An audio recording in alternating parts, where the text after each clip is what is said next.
Right Beside You, Chapter 8.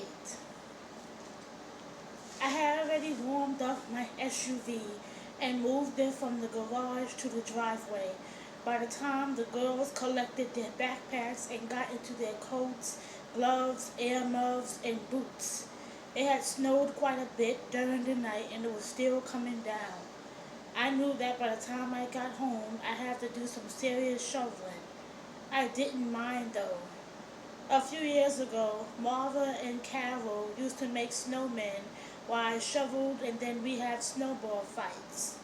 Now they balked when I mentioned that, claiming snowball fights and building snowmen are for little kids.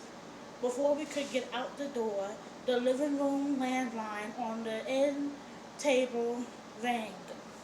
If I hadn't been close enough to see my former mother-in-law's name on the caller ID, I would have let the call go to voicemail. Go get buckled in and let me take this call, I told the girls, waving them out the door. I grabbed the phone on the third ring. Hello, Mother Pritchard. Hello, son. I expected to get your voicemail. Aren't you going to work today? Yes, I'm just running a little late. What's up? I know you and the girls were just here for Thanksgiving last week, but Drew and I would love to have them spend a week, at least a week of their 2-week Christmas vacation with us. We'll even come pick them up. That sounds nice, but can I get back to you on that in a couple of days? You're welcome to come if you can take a few days off work. You can even bring that woman you brought to the last Cavaliers game we attended.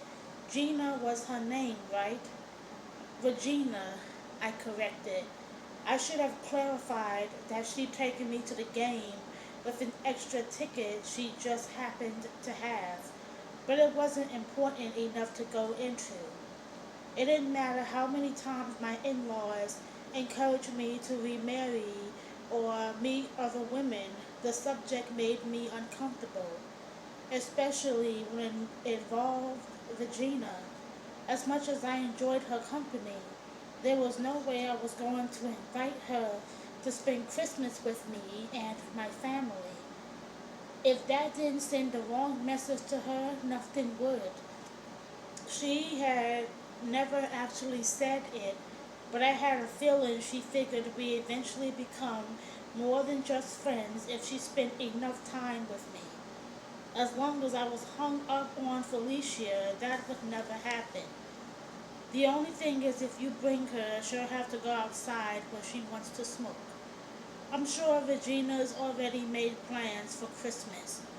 She's a very busy lady. Thanks for inviting me though, but I think I'll stay home. I'll check with the girls and see what they want to do. If they want to come, that's fine with me. I can throw together a meal for myself and watch one of the games I recorded. I chuckled. A moment of silence passed before Mother Pritchard responded. That's a shame. If Regina doesn't have time for you, you don't have another lady friend you can spend the holiday with? I don't like knowing you're sitting in that house by yourself watching TV and eating alone. Oh, I'm sure one of my buddies will drop by later in the day, or I might go visit one of them. Our favorite sports bar sells half-price beer after 7 p.m. until they close at midnight on Christmas Day. Richard, we want you to be happy. We know how much you loved our daughter, but she's gone. You'd be so much happier and even more well-rounded if you had a good woman to share your life with. I'm just fine. I don't need to share my life with a woman. Those words didn't even convince me, but the woman I wanted to share my life with was unreachable. That's the same thing my brother Wilbur said when his wife died. He almost drank himself to.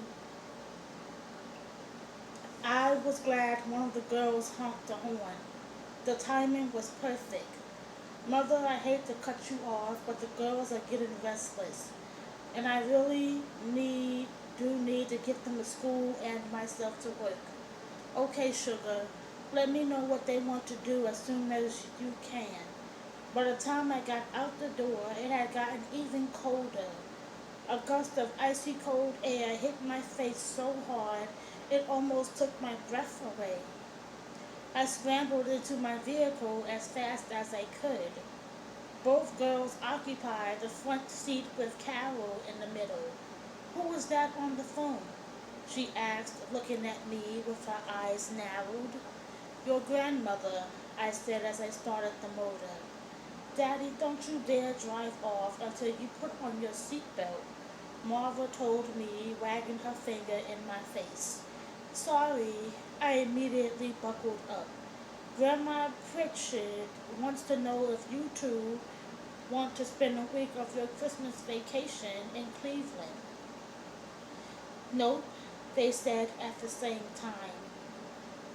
We were just there last week for Thanksgiving, Carol added. We still have tons of Christmas shopping to do. And you said we can go to that 3-day party at the ice skating rink with our friends. Daddy, you promised, Marva whined. And anyway, we always go to Grandma's house every year for New Year's Day. Okay, don't get too riled up about it. I'll let your granny know we'll all be up there for New Year's Day. I barely made it to work on time. When I got a few feet from my office, I was surprised to see that my door was open. As I got closer, I could hear somebody inside, grunting and mumbling under their breath. I assumed it was one of the other technicians. It was our executive manager, Sam Morvello, pacing back and forth in front of my desk, mopping sweat off his face with a white napkin. He was a high-strung dude who resembled a middle-aged Justin Bieber, but he was also very likable and well-respected. He didn't micromanage and he was fair when it came to promoting people and passing out bonuses. Unfortunately, he was also a scatterbrain. He missed his granddaughter's first communion this year because he showed up at the wrong church. He misplaced everything from his cell phone to his briefcase. He accidentally threw away important documents on a regular basis. So several times a week I see him or his secretary rooting through the trash can in his office. There was a frantic look on Sam's face. Morning, Rich. My secretary called in sick and her files are a mess. I can't find anything. Do you still have that memo from the home office with a list of next year's classes? He asked. I need it for my presentation this afternoon. No problem. Before I removed my coat, I opened the top drawer in the file cabinet behind my desk, pulled out the memo in question, and handed it to him. It's a copy, so you can keep it. Thanks. Sam boomed as he mopped more sweat off his forehead. With a loud sigh of relief, he tossed the sweat-soaked napkin into my trash can. You just saved me again.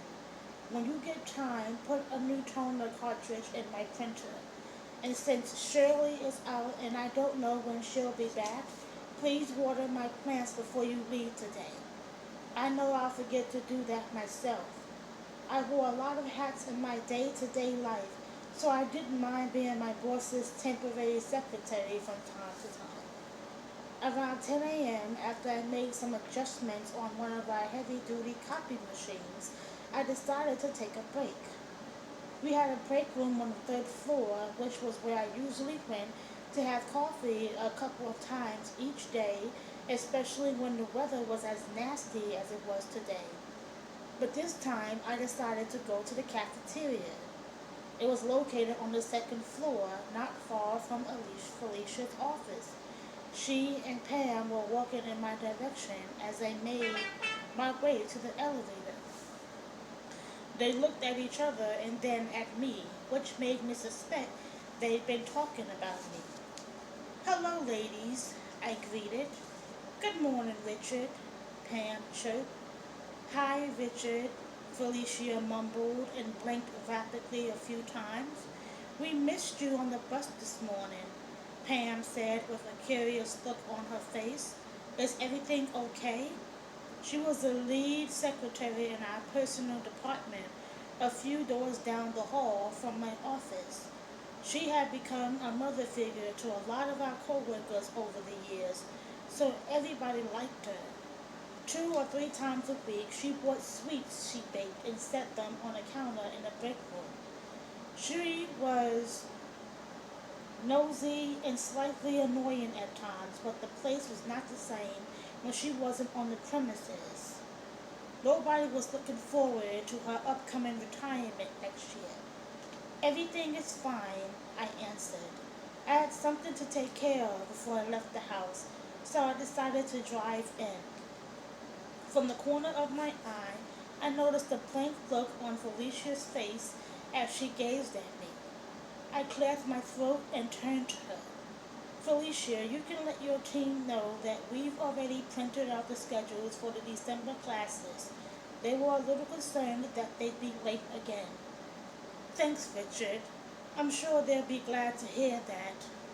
I told them they could count on you. Felicia shifted her weight from one foot to the other. She seemed almost as fidgety as she had been when I bumped into her Friday night at the market. I was glad Sam broke the silence. Richard, if you don't have any plans for Christmas, you and your girls are welcome to come to my house. She paused, looked at Felicia, and added, you can even bring a date. Thanks, Pam. I'll keep that in mind. I was glad when the elevator arrived. I held the door open. You ladies going down?